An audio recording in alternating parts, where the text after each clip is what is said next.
গত 30 এপ্রিল 2025 আমাদের কেন্দ্রীয় মন্ত্রিসভায় মাননীয় প্রধানমন্ত্রী শ্রী নরেন্দ্র মোদীজির নেতৃত্বের সরকার সিদ্ধান্ত নিয়েছে যে কাস্ট যে সেন্সাস অর্থাৎ জাতি গণনা অন্তর্ভুক্ত করা সিদ্ধান্ত আমাদের কেন্দ্রীয় মন্ত্রিসভায় মাননীয় প্রধানমন্ত্রী সেই সিদ্ধান্ত নিয়েছেন। এই ঐতিহাসিক সিদ্ধান্তের জন্য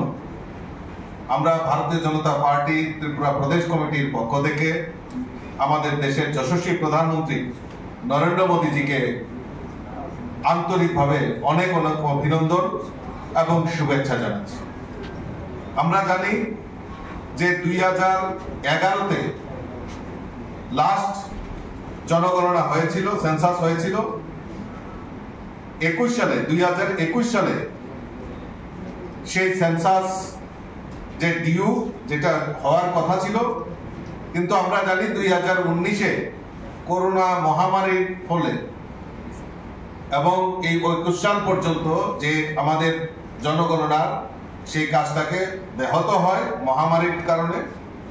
কিন্তু মাননীয় কেন্দ্রীয় মন্ত্রিসভার প্রধানমন্ত্রী সেই সিদ্ধান্ত কাস্ট যে সেন্সাস সেটা উনি ঘোষণা করেছেন, তার জন্য আমি আবারও ধন্যবাদ জানাচ্ছি। আমরা জানি যে 2010 সালে তৎকালীন প্রয়াত প্রধানমন্ত্রী ডক্টর মনমোহন সিং লোকসভায় প্রতিশ্রুতি দিয়েছিলেন যে কাস্ট সেন্সাস করা হবে, কিন্তু পরবর্তী সময়ে যে 2011 সালে সেন্সাস হয় সেখানে কাস্ট অন্তর্ভুক্তি বিরোধিতা করেন কংগ্রেস এবং সেই সময় এই কাস্ট সেন্সাস করা হয়নি এবং আলাদা করে সেন্সাস করা হবে, সার্ভে করা হবে, সেই প্রতিশ্রুতি কংগ্রেস সেই সময় দিয়েছিল 2011 সালে। পরবর্তী সময়ে কেন্দ্রীয় সরকার বহু অর্থের বিনিময়ে অস্বচ্ছভাবে এই কাস্ট সার্ভের কাজ করা হয়েছিল, ভুলভাল তথ্য সংগ্রহ করা হয়েছিল। সেই সময় কংগ্রেসের সরকার সেই সার্ভের যে রিপোর্ট যে কাস্ট সেটা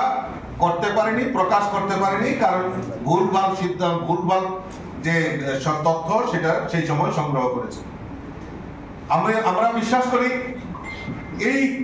যে কাস্ট জনগণনা অর্থাৎ এই যে সেন্সাস, এই সেন্সাসের ফলে আমাদের কেন্দ্রীয় সরকার যে সিদ্ধান্ত নিয়েছে সেখানে দেখা যাবে যে অতদিন যারা আমরা এসটি এসসি ছিল, এখন নতুন করে ওবিসির যে সংরক্ষণ এসছে, যে ওবিসির সম্প্রদায় কত রয়েছে তারও একটা পরিসংখ্যান সরকারের কাছে অন্তর্ভুক্ত হবে। এবং ইতিমধ্যে আপনারা জানেন যে আমাদের ভারতবর্ষে এসটি এসসিদের সংরক্ষণ যেরকম চলছে, আমাদের কেন্দ্রীয় সরকার, আমরা মোদীজির নেতৃত্বের সরকার সমাজের অর্থনৈতিকভাবে দুর্বল অংশের মানুষের জন্য 10% রিজার্ভেশন সেটা আমাদের কেন্দ্রীয় মন্ত্রিসভা অর্থাৎ আমাদের দেশের প্রধানমন্ত্রী সেটা ঘোষণা করেছিলেন। এবং এই সংরক্ষণ 10% সংরক্ষণ যেটা